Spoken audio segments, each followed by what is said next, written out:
This video covers a painful but super important topic, and I'm going to do my best to keep it not too triggering, but I just feel like it's so important that we talk about it, because when we don't talk about childhood sexual abuse, it contributes to leaving victims feeling confused and ashamed. And so that's why I feel so strongly that I need to make this video, because I haven't seen anyone else address this aspect of CSA. This video is for those of you who were sexually abused as children, who perhaps carry some shame because you have mixed and complicated feelings about that abuse. And what I mean by that is that you were groomed and maybe you liked or initiated some aspects of the situation. And now perhaps you feel ashamed because you feel confused about whether you were a victim or a willing participant. So, for example, one woman I worked with told me of her brother who was abused, but he kept going back to the home where it happened, and he told her that he liked it. Now, she couldn't understand why he could like any aspect of it, but this is actually a really common, normal response when you've been groomed. So I think our collective silence about this topic leaves survivors of childhood sexual abuse feeling like they're the only ones who felt confused about their part in the abuse. And that leads to shame that leaves them thinking that they're broken or bad or deviant. So by the end of this video, you'll be able to understand how the complicated nature of childhood sexual abuse leads to shame, and also how to work through that. So let's jump in. Okay, childhood sexual abuse is far too common. At least 1 in 9 girls and 1 in 20 boys under the age of 18 experience sexual abuse or assault. And I think that there's a common but false idea that most CSA happens when a kid is forcibly held against their will or threatened with violence. But that's simply not the case. Most CSA happens in a much more devious, manipulative way, and I would say that it's in a way that's even more harmful to your long-term self-esteem because you believe that you were complicit. The abuser is usually a family member or a friend. Your parents may know or trust this person. This person might be an authority figure, and this can create a confusing mix of feelings where love and trust coexist with feelings of betrayal and harm. So let me be clear, even if you liked or initiated some aspect of the abuse, that is not a sign that it wasn't abuse. Children cannot consent and are never complicit in abuse. Kids just simply don't have, and they shouldn't have, the background and the context to really understand what is going on. People also expect that in an abusive situation, the victim would respond with fear or anger or running away or repulsion or freezing up. And children do experience this, but also it is just as common for a child who's being abused, or even more common, to be confused, to not know what's happening, to not even understand what's going on. It's common for them to like the attention, to like the affection. Like, of course this feels good to a kid. It's common to be really curious. It's common to believe that you accidentally invited the abusive attention. It's common to go along with it to be polite. I mean, you're not supposed to talk back to adults, right? That's what people teach you. I'm not saying it's real. The fawn response is a real survival response. It turns off certain thinking parts of your brain, and it resorts to appeasing your abuser to keep yourself safe. It's common to feel numb or dissociated. Again, this is another survival response. Your brain detaches from the situation to protect you. It's normal to go back to the abuser because there's treats, special treatment, or some kind of privileges involved. It's common for abusers to shower the victim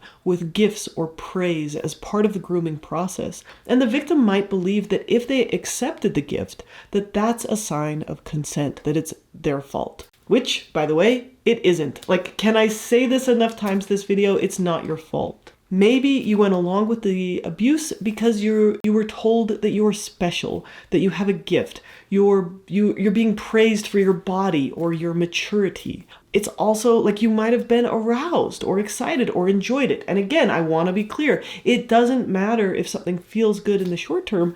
If it harms in the long run, it's abuse. Okay, maybe you went back for more. The human body enjoys sensory stimulation. That's how our body works.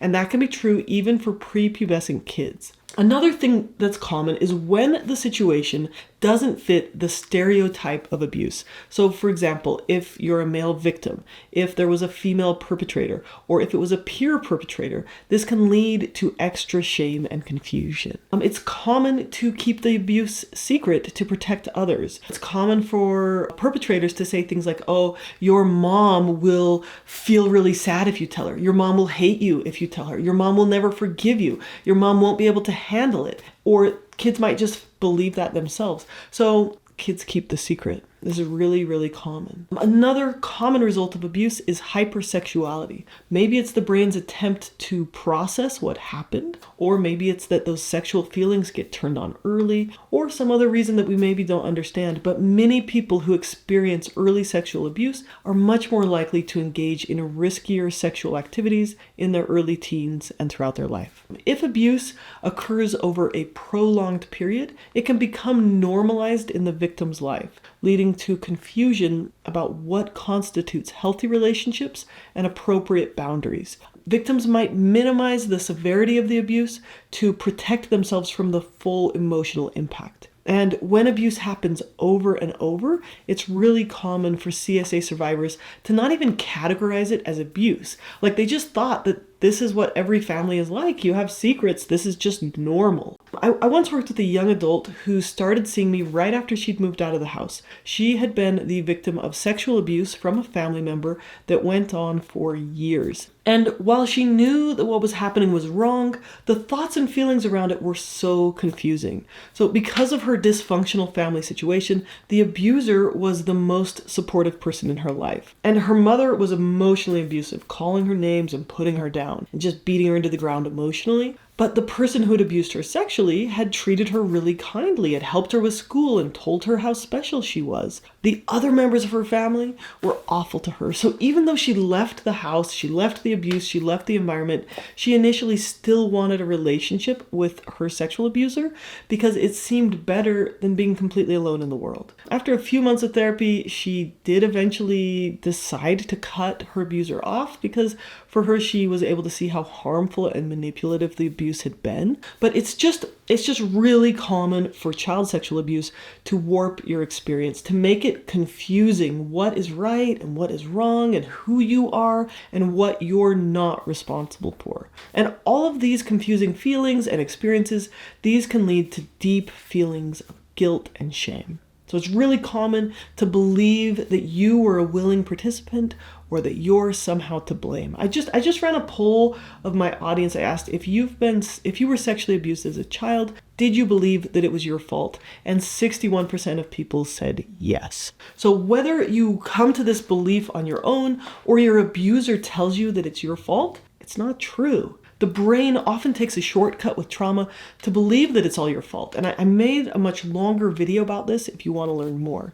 But this can lead to shame. So guilt is believing you made a mistake. Shame is believing that you are a mistake. Shame is believing that you're inherently bad or broken or dirty, or that only a sick or a defective person would go along with abuse.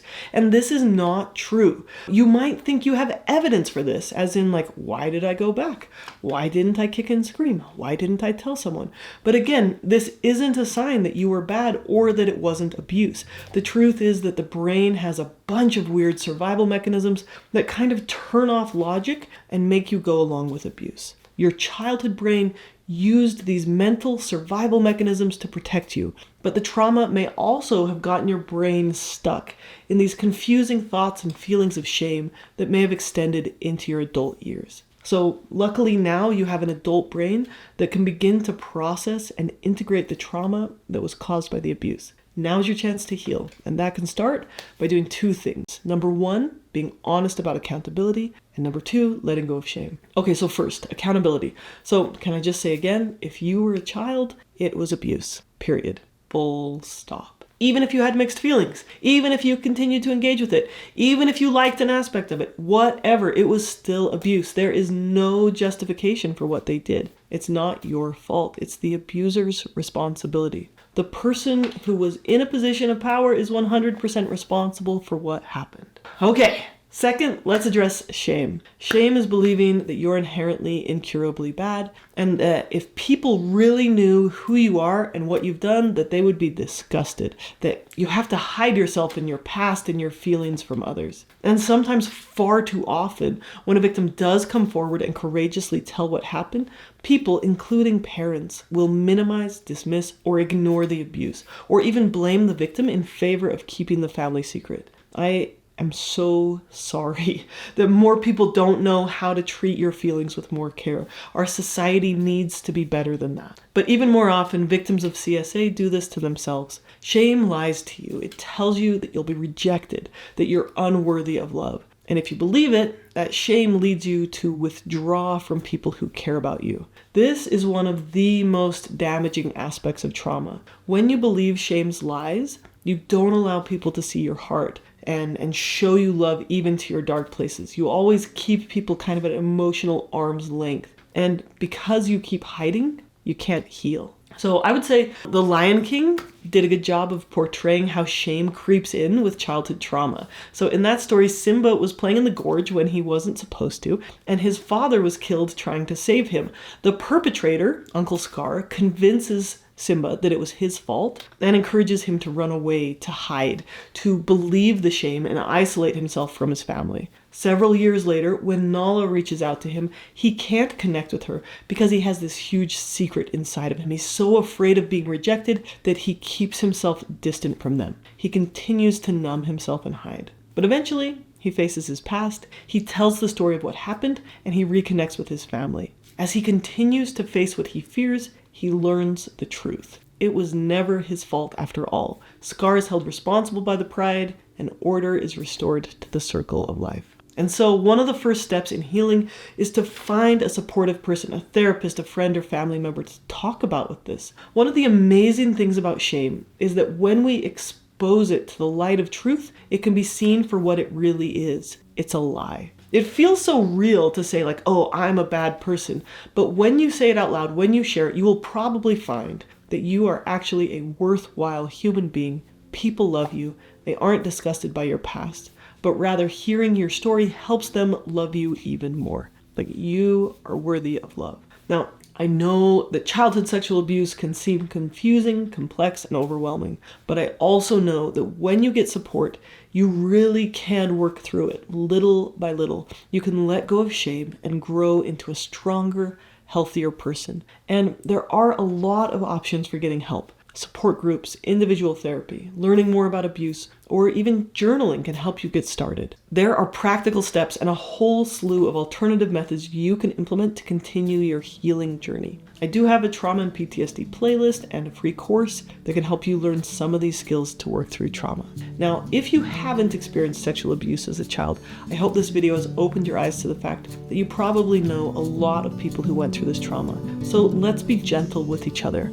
And please share this video if you know of someone it might help. If you'd like to access therapy resources, my sponsor BetterHelp.com makes it easy to find a therapist who you can see over the computer or phone. Psychology Today, who's not a sponsor, has a great search tool to find a therapist in your area who meets your needs. And I have a free resource on my website, How to Find a Great Therapist Who You Can Afford. So the links are in the description. If you'd like to use BetterHelp, if you use my code, it helps support my channel and it also gets you 10% off your first month. Okay, thank you for watching. Hope this video is helpful.